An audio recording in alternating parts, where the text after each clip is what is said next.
there are so many things that we haven't gotten credit for. For instance, people listen to rock and roll music, and a lot of people might say, rock and roll music is white music. Mm-hmm. But the pioneers of that sound are not only black people, but they are black people who hung out at the Dewdrop Inn. Mm-hmm. They are people who are, in some cases, New Orleanians, mm-hmm. or very close, spent a lot of time here in New Orleans. Okay. I want people to know that truth. Mm-hmm. There are things that people don't know. There are things that we don't get credit for. Mm-hmm. And I want to, at least in our small way at the Dewdrop Inn, mm-hmm. I want to make sure that we set the record straight. Mm-hmm. And so the truths that we tell on the walls at the Dewdrop Inn and the way that we live at the Dewdrop Inn, I want those to be the truths that people walk away with. I learned with the Dewdrop Inn that when you attempt to do something that's bigger than you, then you're not subject to your own limitations. Mm. And I think that was a growing opportunity for me with the Dewdrop Inn. As long as I feel certain that I'm doing something that's really not about me, I feel empowered, and I feel like I really can make it happen. Yeah, that's incredible.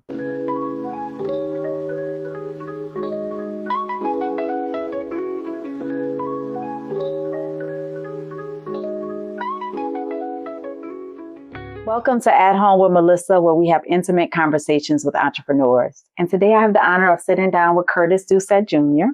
He's a real estate developer, entrepreneur, and cultural visionary here in New Orleans. Curtis is the owner of the iconic Dewdrop Inn, a historic landmark that once hosted legends like Ray Charles, Little Richard, and Sam Cooke. And through his work, Curtis has been instrumental in restoring the Dewdrop Inn, not just as a building, but as a symbol of Black excellence, a legacy and economic empowerment. His approach to development beautifully blends culture, history, and community impact. And I'm really excited to talk with him. I've been wanting to do this for a long time. To talk about his journey, his vision, and what it truly means to build with purpose. I think that's who you are. Thank you. I'm going to need you to do all of my introductions. Yeah, sure. So thank you for being here. Yeah. It's an honor, by the way. Oh, thank you. So we ask everybody, what season are you in life? Yeah, why don't you just let people warm up a little bit before you start asking? I know, but seriously though, that's a question that is really, I think, difficult to answer in the moment, mm-hmm. Because it requires, I think, some not only introspection, but retrospection to really know who you are in a particular moment, right? Mm-hmm. So I'll do my best to answer where I think I am at this moment in life. I think that I am right now a guy who's trying to get it right, mm-hmm. who's trying to figure it out, who's trying to be introspective and trying to improve based on the experiences that I've had and the things that I've had chances to think about. And I mean that from all angles, like whether it be as a business person, whether it be as a father, as a community member, I am trying to be somebody who is holding myself more accountable. I like that. Well, for people who may not have heard your name before, mm-hmm. most of us do, but for people who haven't heard it, who is Curtis Doucette? Mm-hmm. What have you done? What would you say you are as a person, as an entrepreneur? As an entrepreneur, I'm a reverential developer. Mm-hmm. It's important to me that I honor the spaces that I deal with, mm-hmm. or honor the communities that are impacted by the developments that I do. Mm-hmm. Yep, you have done plenty lower income developments over mm-hmm. the years. That's why I met you in real estate, right? Mm-hmm. Absolutely. And you've done Dewdrop Inn, which is iconic for our community and mm-hmm. for our history as well. Yeah. So thank you for that. Thank you. All right, so let's get into the Dewdrop Inn, mm-hmm. because I know that's a passion project for mm-hmm. you. It carries deep history with Black music and not just the music, but also the civil rights and things like that. Mm-hmm. When did you realize that this was more than a business for you? When did you take this as a passion project? Yeah, it was never a business first. Mm-hmm. I used to say prior to the Dewdrop Inn, I'm a residential developer. I will not do hotels. I like the idea of building an apartment building that in each of those units you have to rent once a year, right? With the hotel, you have to rent it every single day, right? I would think, man, like hotels are the restaurants of the real estate industry. And restaurants, that to me, that's an intimidating business. You have to deal with food spoilage and human resources, employees, all of those types of things that are a lot more challenging than, say, property management once you've built something. So I always said I'm going to steer away from that. And especially, too, because you build your career becoming competent at something. And at a certain point in your life, and I'm at that point where there are things that I can do with my eyes closed. And to be honest with you, a hotel and a music venue is not one of them. Right. So the Dewdrop Inn never for me would have been purely a business decision. In fact, my business mind was overridden by the importance of that project to me, what it means to the community, and even what it means to me personally. So it has always been a passion project. I've always described it that way. I used to say that residential development, that's my day job. And it just turned out that the Dewdrop Inn reversed that for me. It became so much of a passion project that it actually became my day job, my night job, my everything, while I still try to do the other things. Wow. So with that being said, what does saying yes to that mean for you professionally, personally? I know you mentioned it's kind of taken over, right? So it's taken over who you are. I'm sure it takes over your days, your nights, your weekends, every day. What has that meant for you personally, taking this project on? It's been a stretch. It's been, the projects that I've done have always required me to have a whole lot of faith that I can get them done, because I've always been pretty aspirational.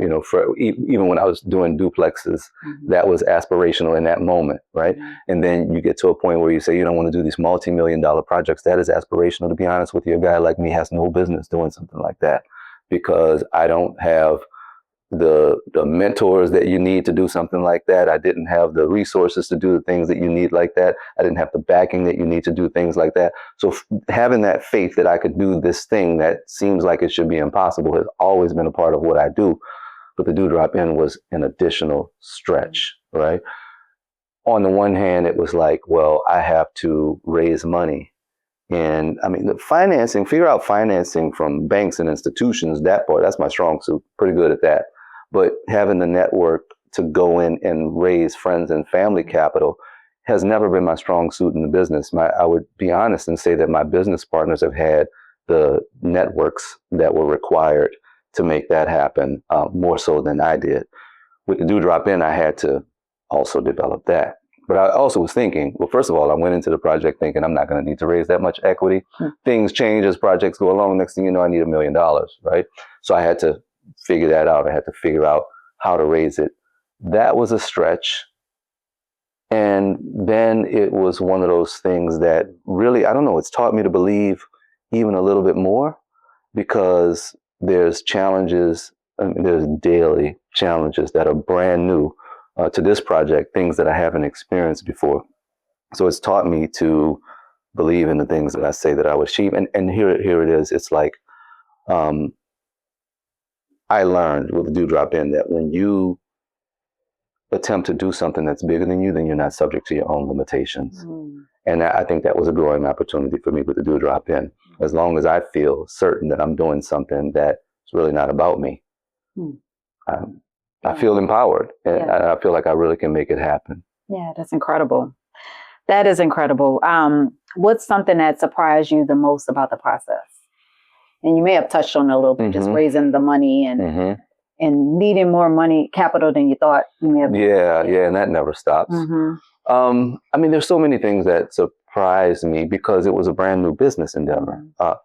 Again, like for instance, people might not be familiar with, like, you got to pay BMI if you play music, right? I'd never even heard of BMI before this project, and ASCAP and all of those types of things.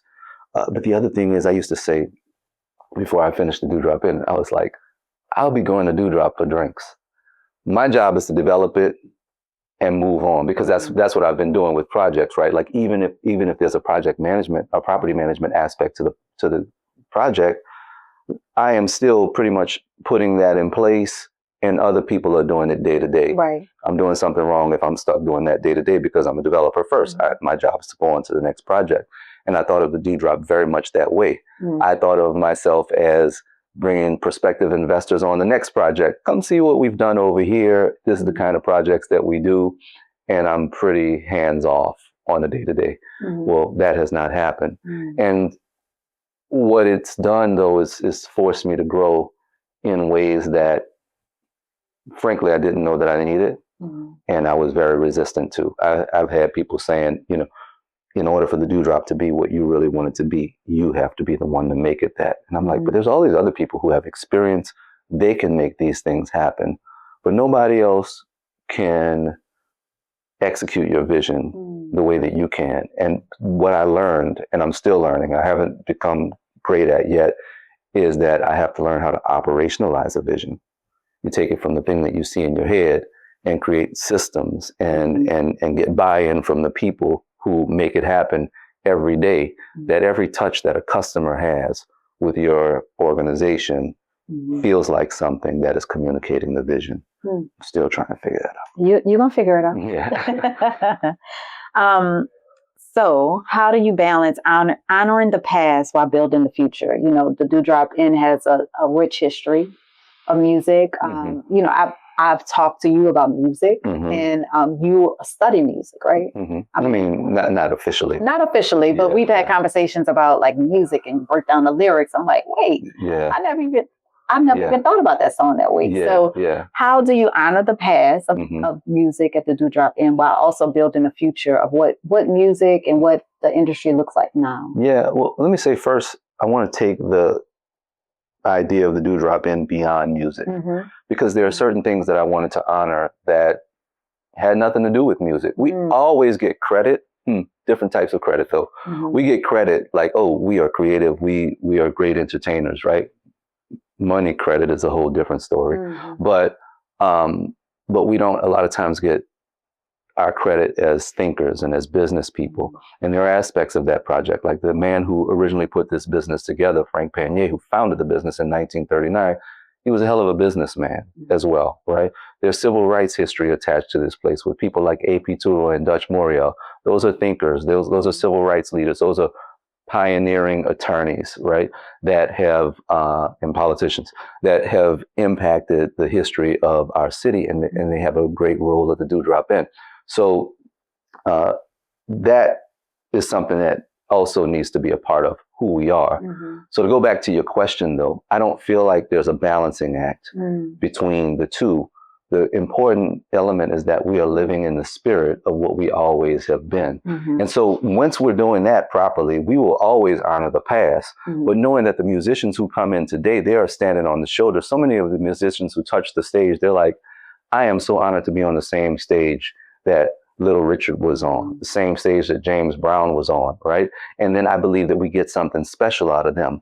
But then they come and create something new, because there's a spirit of innovation at Dewdrop Inn. There's a spirit of innovation musically in New Orleans, period, right? But there's that spirit of innovation at the Dewdrop Inn that we hope to carry forward. And I can't sing or play an instrument. I just appreciate it, right? So other people have to come in and bring their talents to make that a reality. That's incredible. That's incredible. So what keeps you grounded?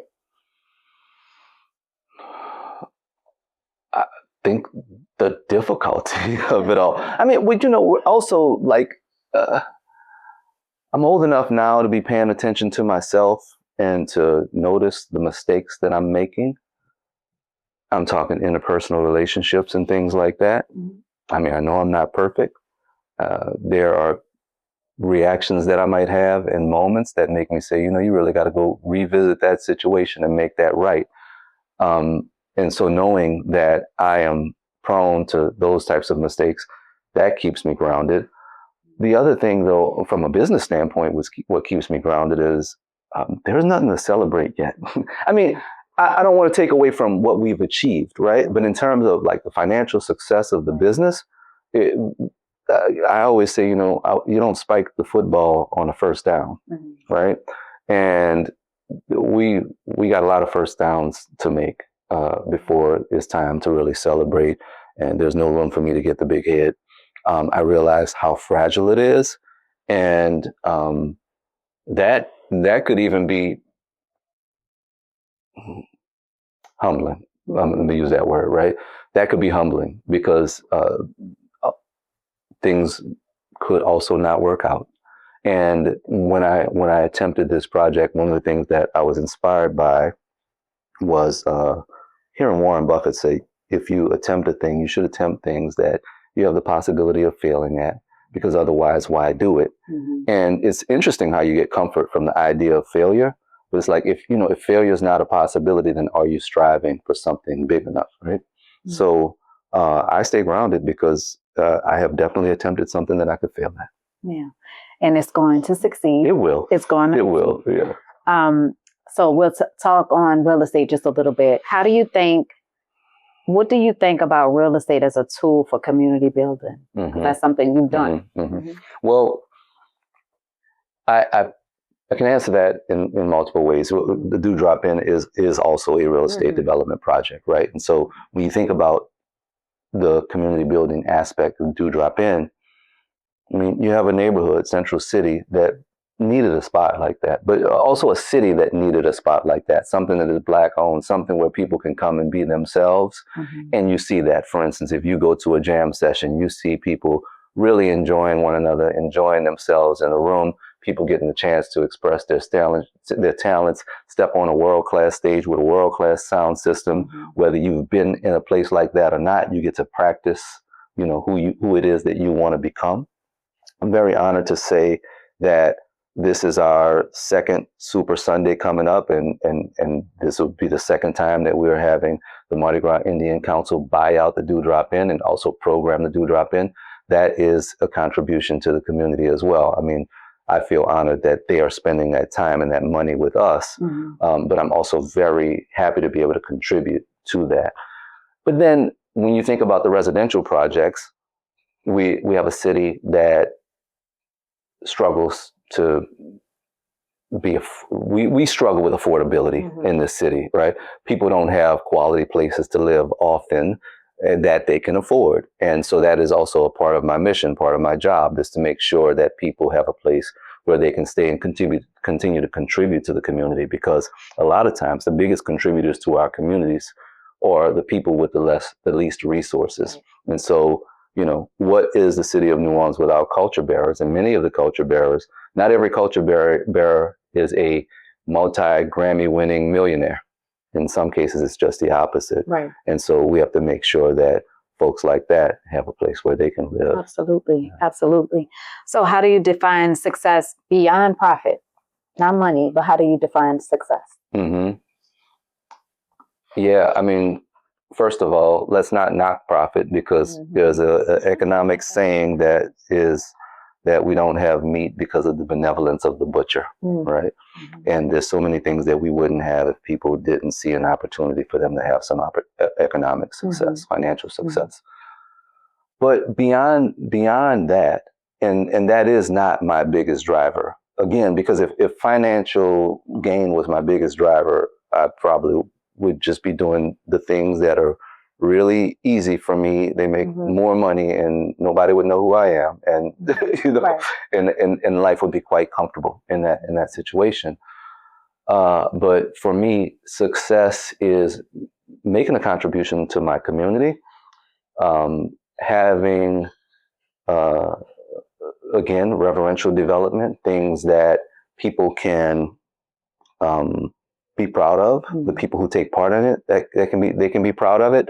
But it's also like sticking to my guns, sticking to the principles, the things that are important to me, and being able to make sure that I am staying true to that.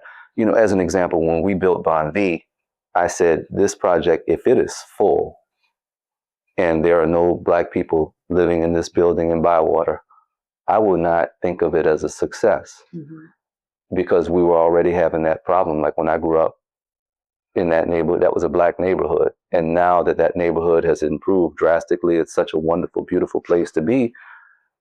There weren't a whole lot of Black people in that neighborhood, but I'm proud to say over at Bon V, we have quite a few Black tenants as well. And not just tenants who are taking advantage of the affordable apartments, but also just taking advantage of some of the luxury, all of the apartments are the same, but people who are paying market rate as well are a part of that community, and I'm proud of that. And to me, that is a success. To be able to create opportunities for other minority-owned businesses, to me, that's a success. I always say, as a developer, I may or may not make a whole lot of money, but one thing's for certain is that I spend a lot of money. And with the spending of that money, I get to control who gets opportunities. And I like to make sure that the people that work on the projects that I'm involved in, the projects that I lead, that they are reflective of the demographics of our city. I love that. Yeah. Love that. All right. So I know with all the projects that you have going, the development side, the many hats that you wear, when it gets heavy, how do you reset? So I pray more, to be honest. And I'm not going to front and say that I'm somebody who you're going to bump into in church, unless my parents make me go. but I pray in my quiet time. Right. I meditate in my quiet time. I recite affirmations in my quiet time. Those things help me to reset. I work out pretty regularly, and that's a part of my practice of, staying mentally healthy. And also, I mean, hell, I go to therapy. I have really great friends and people around me who I can talk to. I use all of those moments to reset. And and you know what? As much as the Dewdrop Inn is work, it also helps me to reset because it's a very social place. Yeah, you can just go there and have a good time. Yeah. All right. So what advice would you give to someone trying to build something lasting? I don't know if I have advice for that because I think that when we're making history, we rarely realize it. And I think if you go into it with the intention of trying to make history, are you being authentic? So I think the best advice that I can give to people is like find that thing that drives who you are authentically, or that is driven from your most authentic place. Carry that out, and like most likely that'll be something that's historic. I like that. And you take it into practice. Right. Just follow your passion. Yeah, absolutely. So what truth do you want listeners to walk away with? What would you like, everyone listening, what would you like for them to leave with from this conversation in your projects? I think I want to answer that question from the perspective of the Dewdrop Inn. There are so many things that we haven't gotten credit for. For instance, people listen to rock and roll music, and a lot of people might say, rock and roll music is white music.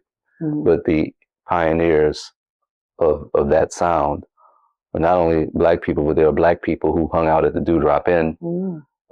They are people who are, in some cases, New Orleanians or very close, spent a lot of time here in New Orleans. I want people to know that truth.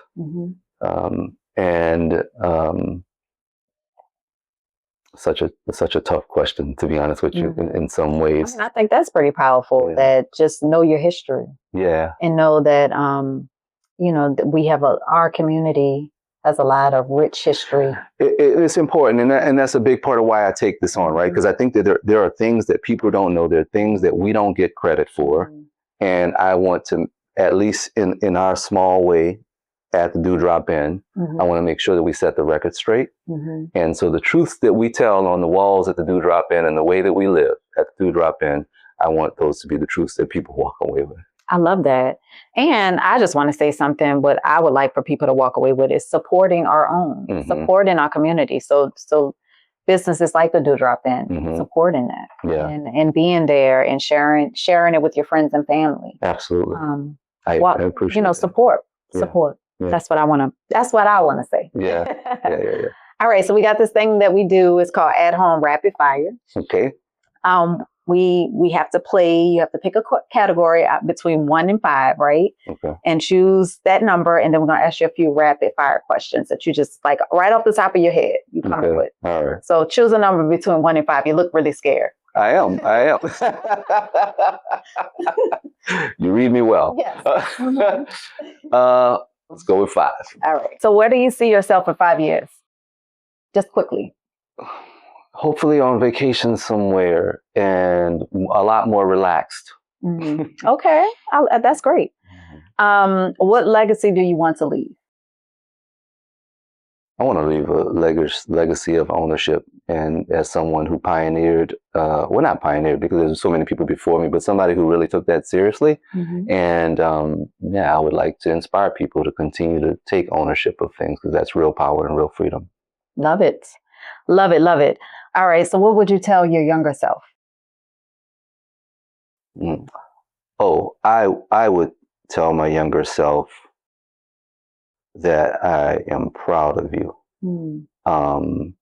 I would tell my younger self that I see you, and you are headed for great things, and you should be confident about who you are, and yeah, and also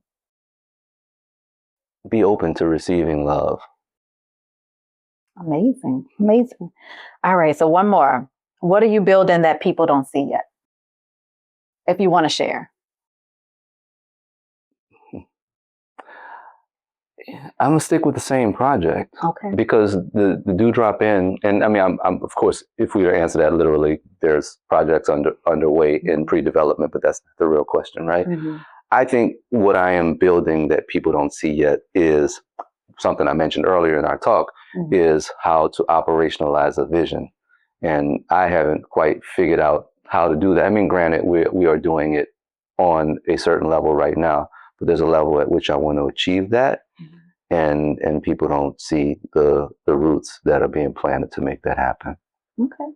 All right. Well, thank you. Curtis Doucette Jr. You guys make sure you go to Dewdrop Inn. Absolutely. NOLA is a Dewdrop. Dewdrop Inn NOLA, yes. Okay. I knew that by heart. Yeah. So you make sure that you go there and follow the page.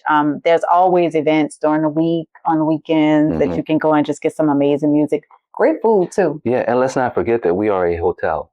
Hotel too. Staycation. If you're coming into the city, do come and check out the hotel. And I brag a little bit. There's nothing like that in the world. Each room is a museum that's dedicated to someone who is particularly connected to that space.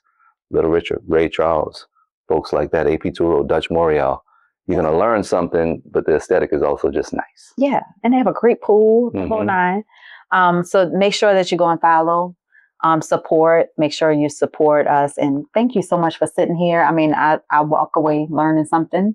So thank you for this conversation. You know, it's been an honor and a pleasure. And if I could just take a moment to say how proud of you I am. And I tell you this kind of thing all the time, right? Because I mean, here you are doing this. I know you as a real estate broker. And, you know, I've worked with you a few times. You've sold at least more than a few properties for me. And what I've noticed about you is that you are so cool under pressure. And, you know, things, I'm be honest with you, like when things happen, I kind of freak out first, then I calm down and deal with it. And it seems like you're that type of person who the freak out doesn't happen. You just go right into solutions mode and you stay calm and collected. And people probably don't know that about you if they haven't worked with you. So I just want to acknowledge that. I'm very impressed, not only in how you do business, but I am impressed every time I see you make a new move. So keep on doing what you're doing. Thank you. Thank you. Well, continue to tune in to At Home with Melissa. Thank you, Curtis. Appreciate the conversation.